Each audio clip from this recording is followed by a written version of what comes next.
Hello, everybody. So, I am just here, and I am going to be delivering, or actually just kind of hosting a conversation between us and our environment, us and Mother Earth, us and other Earth beings. Um, I said yesterday that I was going to start trying to do my part a little bit more when it comes to sharing messages and speaking about what's happening with the earth and being a little bit more proactive. Uh-oh. I hear thunder rolling in, so we might have chosen a bad time. I see a lot of like baby butterflies. I don't know what to call them because I know they're not butterflies, but they don't really look like moths. There's also been like a moth staying in my house. I don't think it's even alive anymore, but it's been in my house, just like sitting there perfectly in the corner. I don't know what to do. I haven't touched it. Anyways, so I don't know. I'll try and get this done as soon as I can, I guess. So, Mother Earth, just speaking to you now. And I guess, you know what? Mother Earth and all her creatures. So, Mother Earth and other Earth beings. Oh my goodness. Not yet. I mean, I'll take these. I'm looking at them, but yeah. I feel like one of the things that Mother Earth is feeling right now and Earth beings are feeling right now, like plant life, other animals, other creatures, insects, sea life, is kind of stabbed in the back. Damn. Yeah. Like a stabbed in the back energy. And I think that comes from a place of feeling like, okay, well, we provided this home for you to live in. We gave you, all of these spaces for you to explore. We opened ourselves up as resources, as food, as comfort and security for you. And, in return, we ask that you also keep us safe, that you also take care of us, and you have not fulfilled your end of the bargain. And I think as a black person, my immediate relation to this is thinking about not actually even white people, but thinking about karma and feeling like karma has not lifted up its side of the bargain in terms of making sure that everybody gets what they get.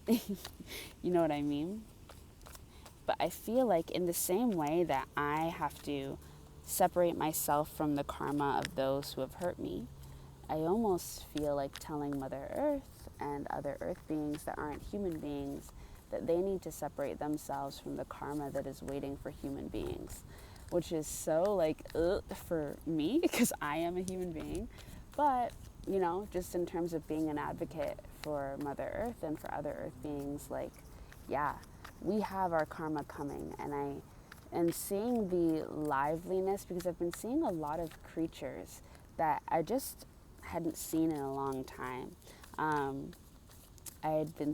just saw a ladybug. I haven't seen ladybugs in a while. I've seen a creature that looks similar to ladybugs, but it's not a ladybug. But I just saw a ladybug that flew over here and landed on a leaf. And I've been seeing a lot of monarch butterflies, like I mentioned. And I've been seeing bumblebees, furry bumblebees, which is rare for me. I don't usually see them. So, yeah, I feel like there's a message here, not really for us as human beings, but for Mother Earth to separate and for other creatures on Earth to separate themselves from our karma. Yeah, because it seems like we've got our own storm rolling in. Yikes. What else?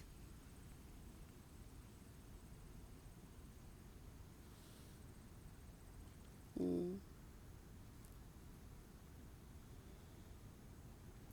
Yeah, trying to build another or a better future for the generations ahead. And when we think about that, we usually think about just human beings, but also think about the children and the grandchildren of plants and the children and the grandchildren of other animals and creatures. Life that hasn't been born yet, life that hasn't been brought onto this earth in a way that we consider alive yet, but is coming, is set to come, is going to arrive, and around the same time that our own grandchildren are going to be here. We have to think about what we want to leave for them. And I think that that's also what the earth is thinking about, and what other creatures are thinking about. What world do they want to leave? What environment and what home do they want to leave for their descendants? We're not the only ones that think about our legacy. And how do we bring balance back into that? How do we bring balance back into that? Because right now, they're getting the short end of the stick. All descendants coming in, because the world is not as it once was. And that is not to say that, we're not going to evolve and adapt into something that will still be beautiful and will still be our earth in the most loving ways, but it will be different, and there will be new challenges that we did not have to face and didn't have to think about, but we have the opportunity to look ahead and think about what we can do now to prepare, and also to ease the burden.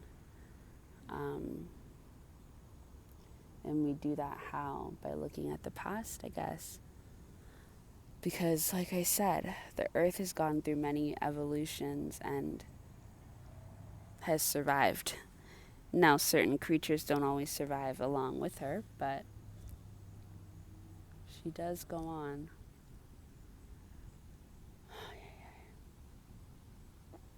I've been feeling really weird today, down and sad. It's been I used to live in New York, and when I lived there, the homelessness was already pretty bad. But I went back a few months ago, and the whole city felt completely different in a way that was sad. And it was noticeable, the effect of COVID and the financial effect, and how many people were now living without homes, living on the street, and the amount of garbage and the subway systems. Everything was feeling like it was deteriorating. It was like you could feel the decaying energy of the earth. It felt like it was being specifically channeled in New York City, at least during that time. That was December.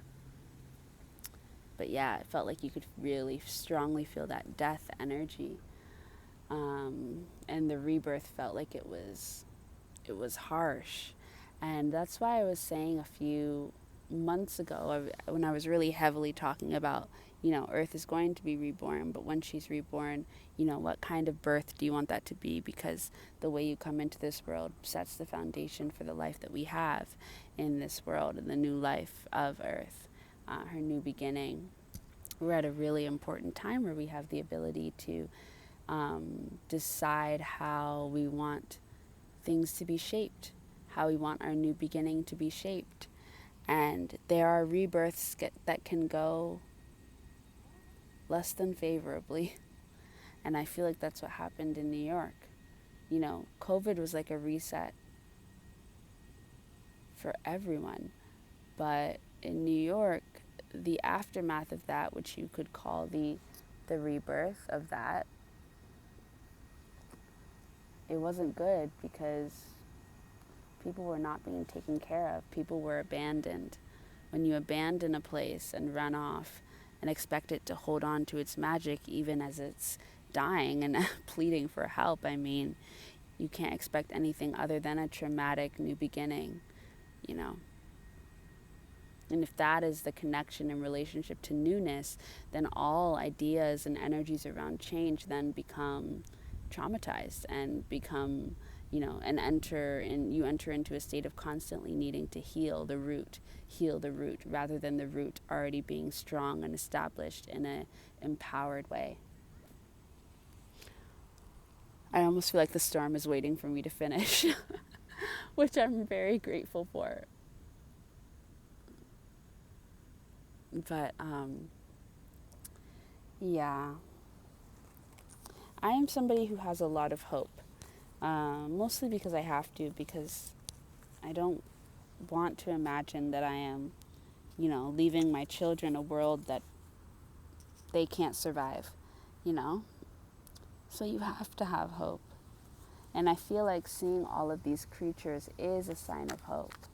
But it's selfless hope. Or it's going to need to be selfless hope. Because not all of us are going to win, you know, in this new era. It's going to be very hard, and some things will be left behind in order to balance things out. Some things will be left on the fringes, but I don't think it's going to be what we think.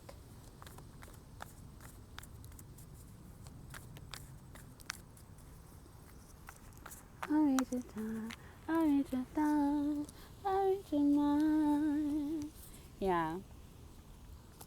Oh, that made me feel, that card always makes me think of justice.